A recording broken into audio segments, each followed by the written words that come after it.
Did we just witness the moment the Western Conference officially put the league on notice? Because what happened on February 21st, 2026 wasn't just a regular season shootout between the San Antonio Spurs and the Sacramento Kings. It felt like a statement, a warning, a glimpse into what the next era of basketball dominance might look like. And it started on the very first possession. Sacramento comes down the floor, trying to set the tone early. Ball swings, shot goes up. And before anyone can even settle into their seat, Victor Wembanyama explodes off the floor and pins it. Opening possession. First block, immediate message, nothing easy tonight.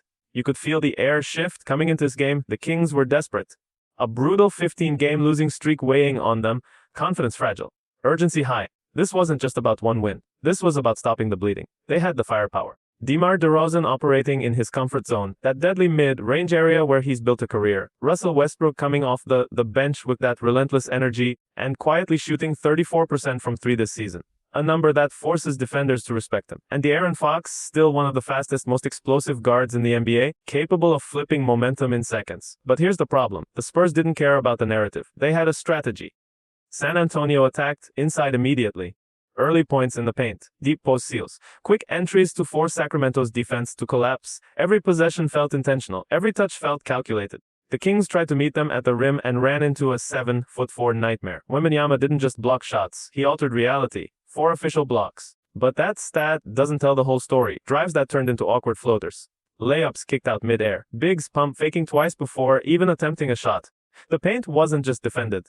It was psychologically controlled. And here's the real question, how do you attack a team when the most valuable area on the floor is completely shut down? Sacramento adjusted. They leaned harder into their mid-range game. DeRozan pulling up from the elbow with that smooth footwork. Fox slicing into space and rising for quick pull-ups. Westbrook cleaning up broken possessions, attacking loose balls, crashing inside with veteran toughness. For stretches, it worked. The Kings stayed within striking distance. You could feel them fighting. But basketball is about efficiency. And while Sacramento was grinding out tough twos, San Antonio was weaponizing spacing. This is where the game quietly shifted. Stephon, the rookie, didn't look like a rookie. He looked like a conductor. Behind, the back passes through traffic. Spin moves splitting defenders. Calm reads against Sacramento's matchup zone. When the Kings switched defensive schemes to slow down the rhythm, Castle didn't rush. He dissected. High post entry to Wembanyama, quick relocation. Swing action to the weak side. And then the hammer set.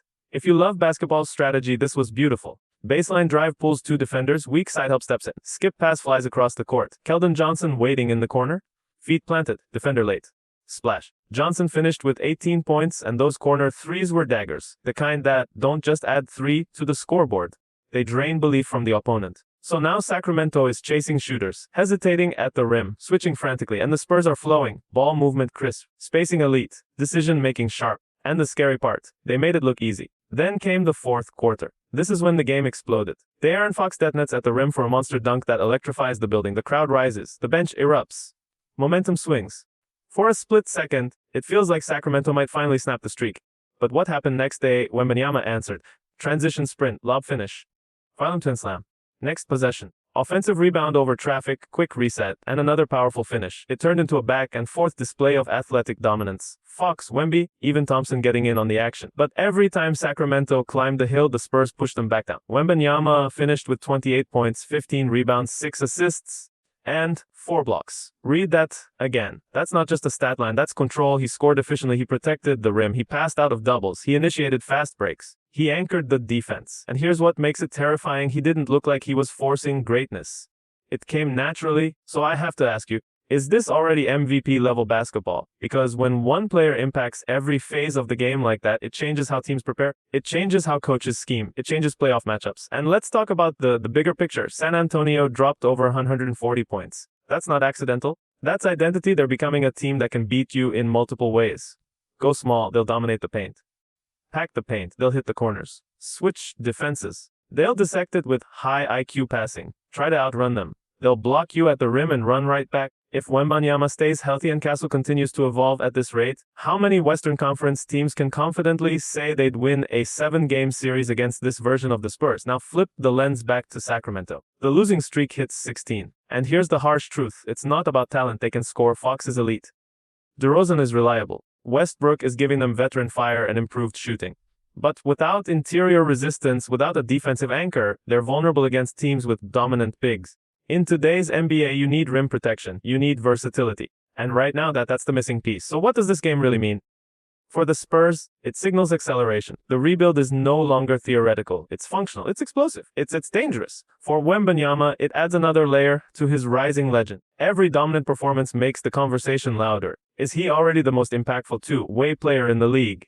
Is this the beginning of a dynasty foundation? Are we watching an all-time great grow in real time? And for Sacramento, how long can this slide continue before bigger changes are made? Because nights like this don't just affect standings. They affect confidence. They affect locker rooms. They affect futures. One team walked out looking like a contender in development. The other walked out searching for answers. So now I'll leave it with you. Does this performance change how you view the Spurs this season? Are they officially a playoff threat? And is Victor Wembanyama already the scariest matchup in basketball? Because if this is what February looks like, April might belong to San Antonio. If you love deep NBA storytelling that captures the emotion, the strategy, and the stakes behind every game, make sure you're locked in. We're just getting started.